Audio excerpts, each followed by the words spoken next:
For over 55 years since independence in October 1968, a single family has been in power in Equatorial Guinea without change. That family is the Nguema family of Equatorial Guinea. The world's longest-standing leader, President Teodoro Obiang Nguema Basogo, has been in power for 44 of those 55 years after he snatched power in a 1979 coup d'etat from his uncle, Francisco Macias Nguema. In fact, Equatorial Guinea enjoyed only 5 months of independence before it was tossed into a nightmare of a brutal dictatorship of Francisco Macias Nguema that lasted for 11 years. Known until 1963 as Spanish Guinea or the Spanish Equatorial Region, this country, Equatorial Guinea, consists of the mainland province of Rio Muni, the island province of Bioko, formerly known as Fernando Po, and other smaller islets in the Gulf of Guinea. Continental Rio Muni is bordered by Cameroon in the north and by Gabon in the east and south. The island of Bioko lies about 125 miles north of the mainland and houses the capital of the republic, Malabo. At the time of independence in 1968, cocoa accounted for about 75% of the country's GDP and 90% of it was grown on Bioko. Following the delayed granting of independence, Spain signaled its intention to relinquish control in 1967. A referendum had been held amongst the nationalists that presented two popular but competing candidates who wanted the top office of Equatorial Guinea. These candidates were Francisco Macias Nguema and his political opponent Atanasio Ndongo Mione. Francisco Macias Nguema, who is one of the main subjects of this video, was born on the 1st of January 1924 and he belonged to the Isangui clan, part of the Fang, Equatorial Guinea's majority ethnic group. Like other founders of dynasties, he was a self-made man.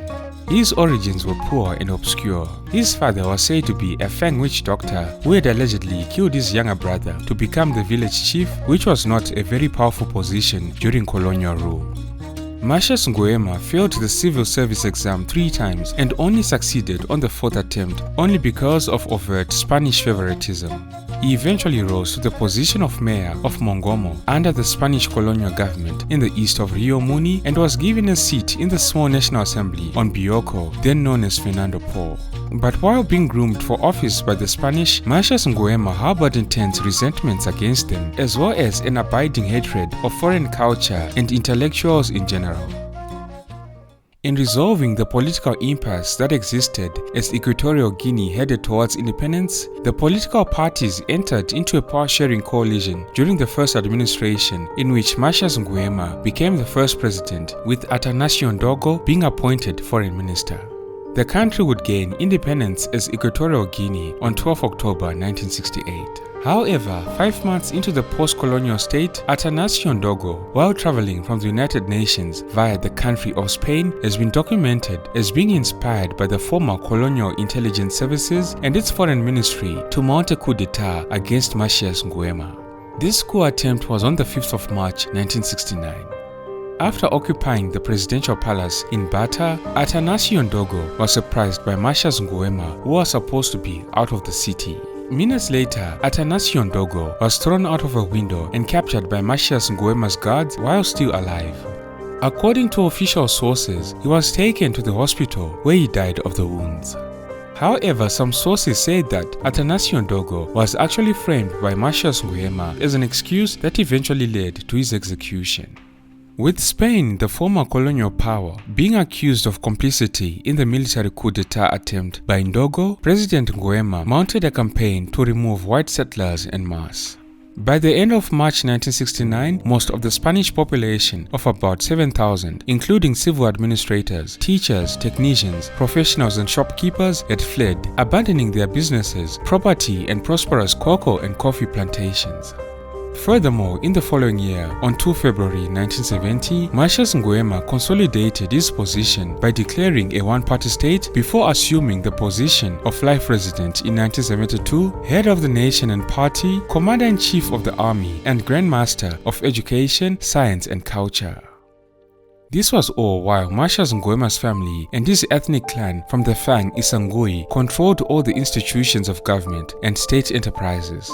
By 1978, both the civilian ministries and armed forces were all dominated by members of the Nguema family. To this end, his cousin, Esono Nguema, took the dual positions of the Vice Presidency and Minister of Foreign Affairs.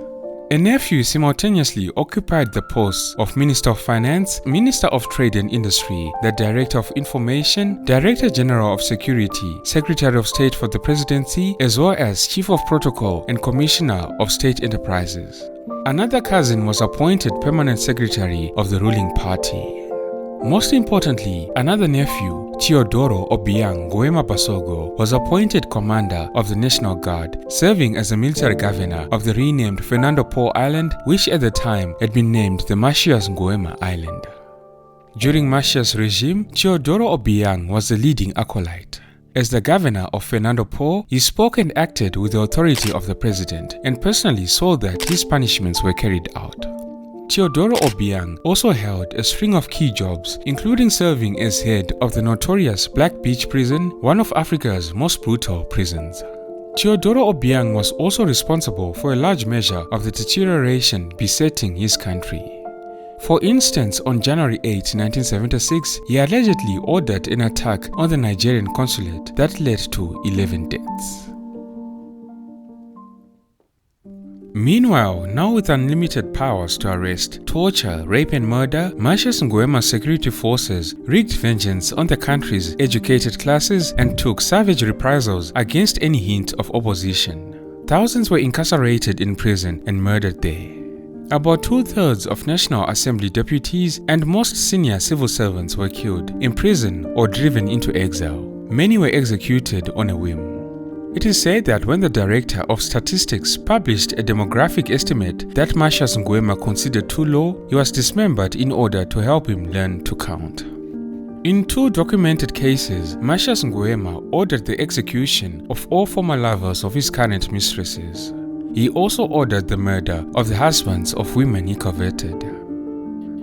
In 1976, the last remaining senior civil servants, handpicked by Macias Nguema to replace those he had previously murdered, sent him a mass petition asking for relaxation of the country's total isolationism, hoping that there would be safety in numbers. Unfortunately for them, his nephew Teodoro Obiang personally arrested the more than 100 civil servants who had signed this petition of protest. Several of the unfortunate protesters were killed in prison. Francisco Macias Nguema closed all libraries in the country, prohibited newspapers and printing presses, and even banned the use of the word intellectual. In his drive to control organized religion, he ordered church sermons to include references to him as the only miracle and decreed that his portrait be displayed in all churches. Meanwhile, the once thriving economy was experiencing severe problems. Police assaults on Nigerian embassy staff at the capital Malabo resulted in the eventual withdrawal of about 35,000 Nigerian laborers from the country's cocoa plantations. They were subsequently replaced by Fang laborers who were drafted from the mainland under the Compulsory Labor Act of 1972. However, these laborers lacked the necessary skills and failed to sustain cocoa production. When Francisco Macias Nguema took office, Equatorial Guinea was producing about 38,000 tons of cocoa a year, but after 10 years of his rule, the annual harvest had fallen down to 3,000 tons per year. The coffee crop was also diminished to 1/10 of what it had been. Ironically, Macias Nguema's economic mismanagement made his country more rather than less dependent on Spanish financial support, while he continued to blame Spanish imperialism for his plight. As the economy was suffering, the only people to be paid regularly were the president, the army, the police, and the militia. Most ministries, including those dealing with education, agriculture, construction, and natural resources, had no budgets at all, and their offices in Malabo were shut down. The central bank too was closed after its director was publicly executed in 1976. Subsequently, all foreign exchange was delivered instead to Macias Nguema, who hoarded it along with large amounts of local currency in his various palaces on Bioko and Rio Muni. By the late 1970s, Macias Nguema was fast losing his faculties and showed unmistakable signs of mania. He was even reported to have talked to people he had killed as if they were in the same room with him. One account was that he asked his chef to set the table for 8 visitors and proceeded to sit for dinner and was conversing with the imaginary visitors. This whole time, his authority was buttressed by relatives and members of his Fang Isangui clan who occupied positions of trust. But the attitude of the nephews and cousins in charge of the security sector changed when Macias Nguema started targeting some of them. In June 1979, he eventually overreached himself when a younger brother of his nephew, Teodoro Obiang, was murdered after protesting about his army pay being in arrears. It was this threat to the inner circle of power that prompted Teodoro Obiang to gather several relatives together and stage a successful coup. Some credible reports also allude to the involvement of the Spanish intelligence in the military coup d'etat against Macias Nguema.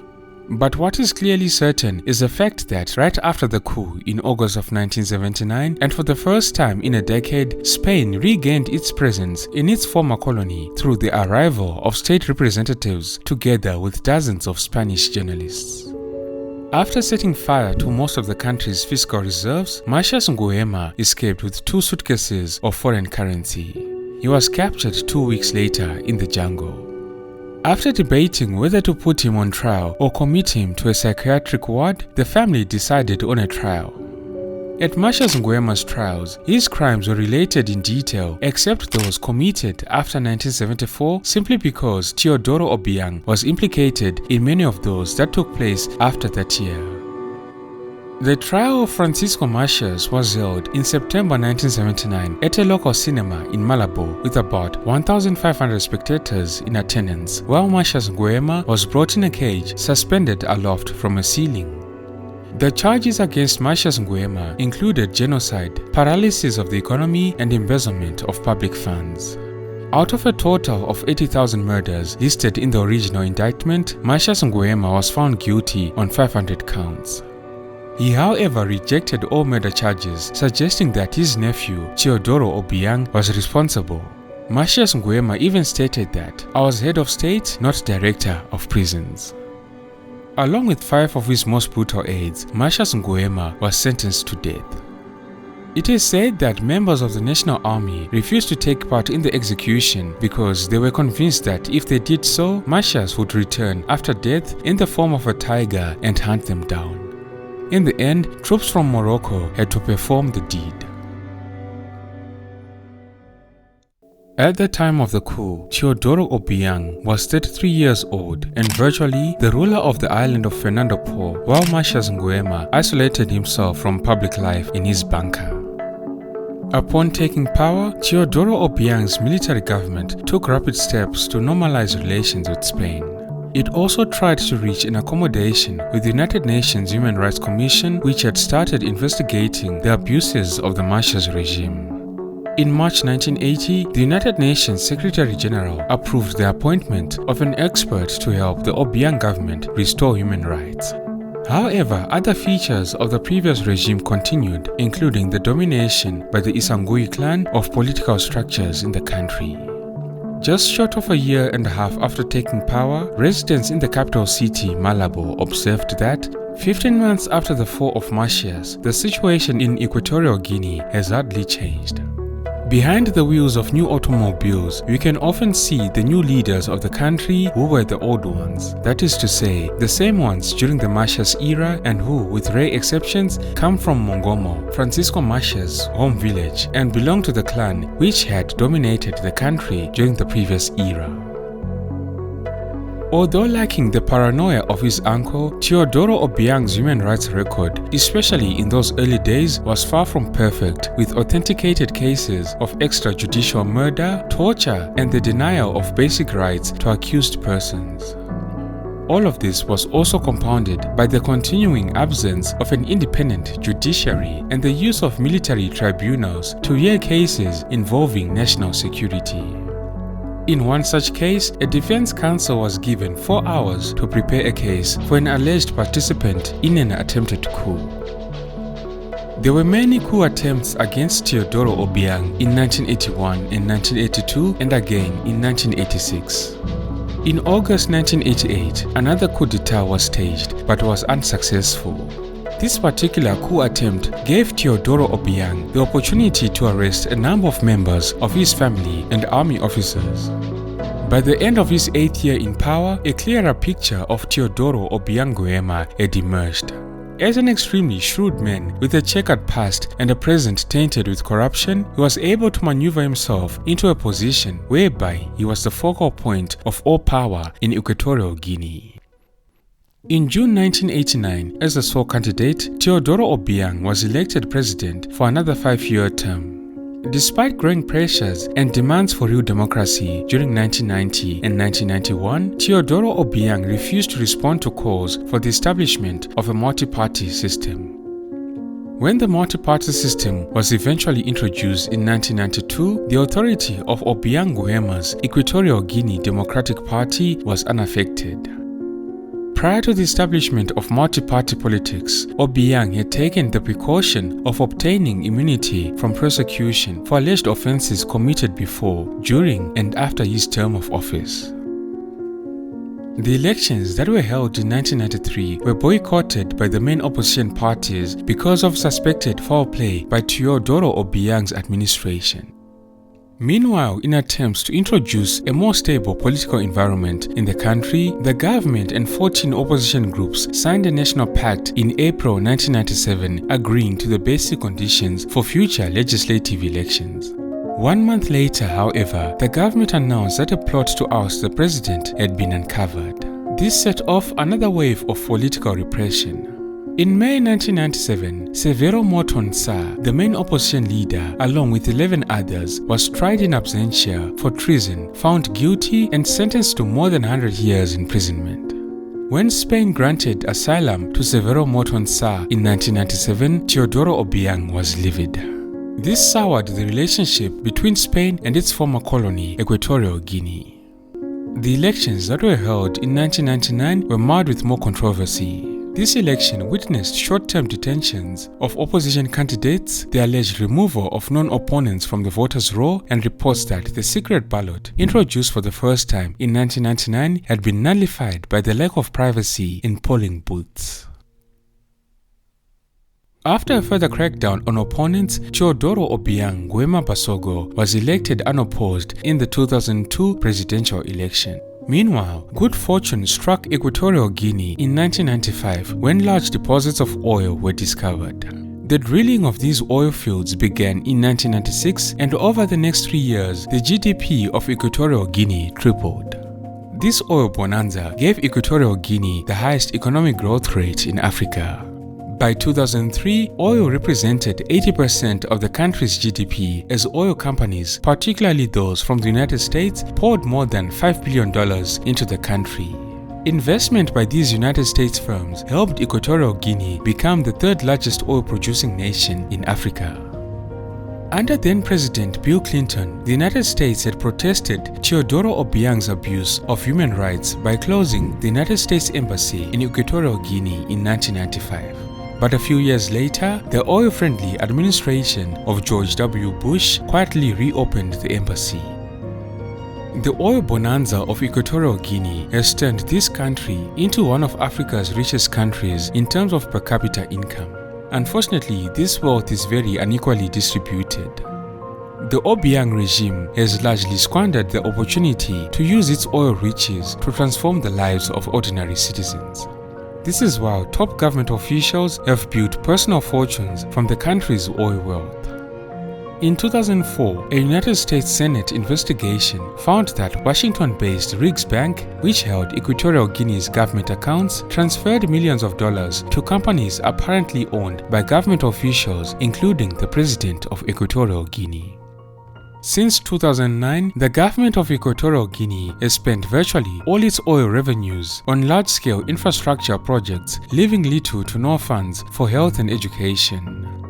According to Human Rights Watch, the elite in Equatorial Guinea primarily benefits from the country's oil wealth by owning stakes in companies that are awarded grossly inflated public infrastructure contracts. What do you say to the people in your own country, and I have spoken to some of them, who say that you and your family have stolen the resources and the assets that rightfully belong to all of the people of this country, not just to you? Bueno, yo creo que esa es una información falsa, porque al contrario, lo que mi gobierno ha hecho en este país es elevar el nivel de vida, no solamente de la población, incluso de infraestructura.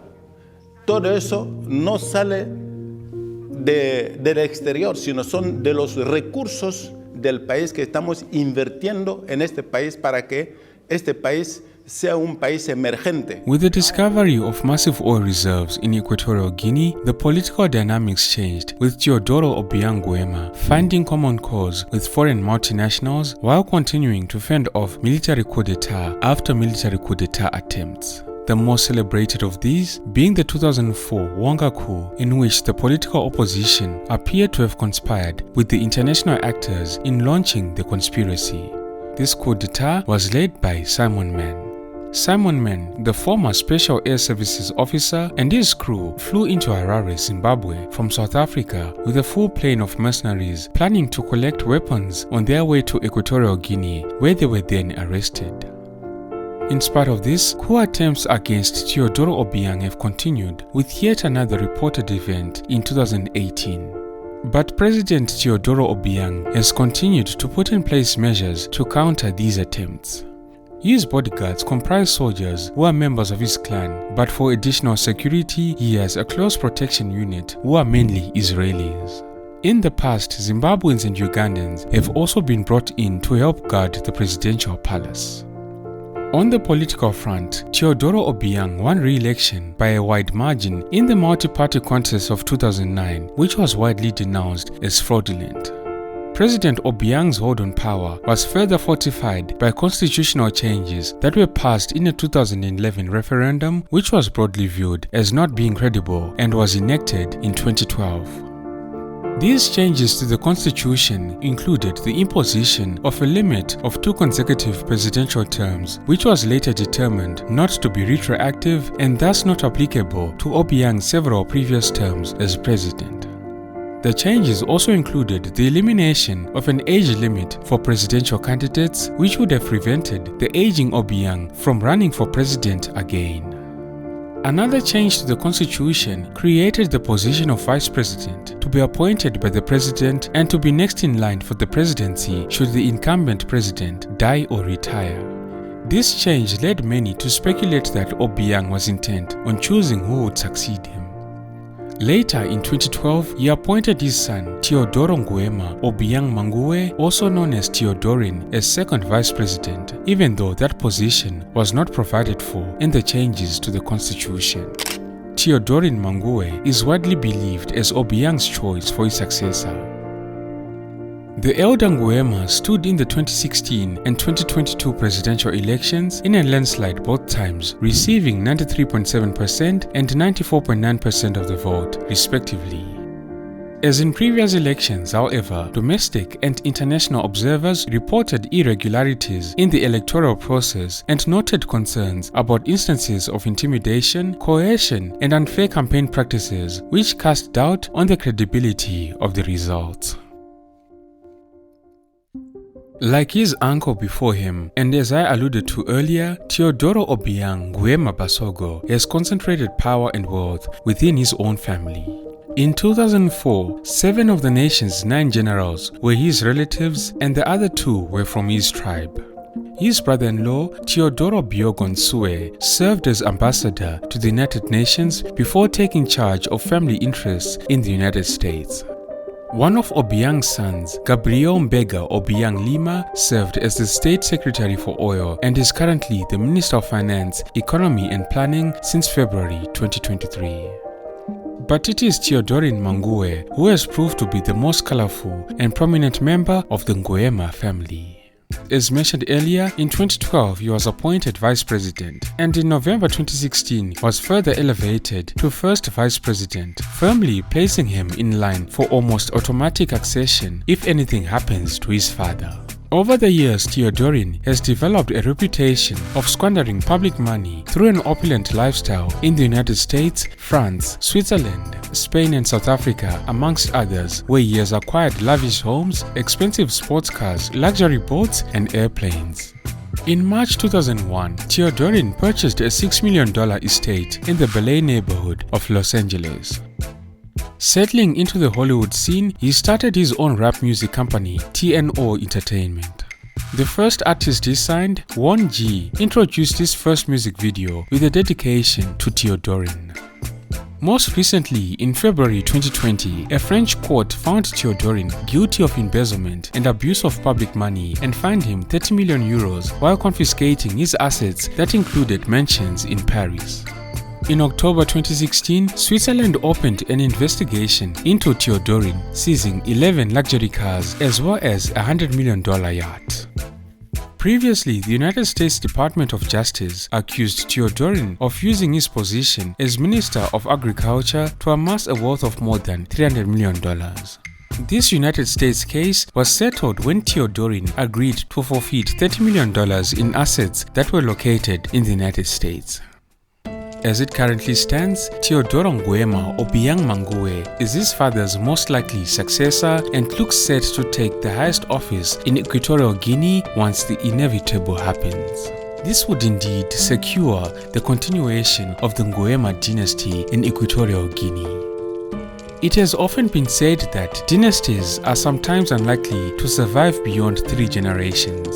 To quote Ibn Khaldun, a renowned Arab scholar, "The first generation who found the dynasty keep in mind the difficulties they overcame and continue to do whatever it takes to maintain power. These founders are sharp and greatly feared, so people submit to them." Then the second generation listen to their fathers explain how power was first acquired. Living in luxury and tranquility, these sons lose many of the virtues of their fathers, but not all, because of their personal contact with them. Yet their understanding from listening is inferior to that from personal experience. However, the third generation is content with ignorantly imitating their predecessors, dispensing with their ways, and wasting the qualities and virtues which make creation and maintenance of dynastic power possible. They forget that greatness and glory are attributes earned with hardship and difficulties, and assumed that these attributes were always with them due to their lineage. Over the course of 3 generations, a dynasty goes senile and gets worn out. Don't forget to like and share the video if you enjoyed it. Thank you all for tuning in. This has been Tatenda for African Biographics. Until next time, cheers. Have a good one.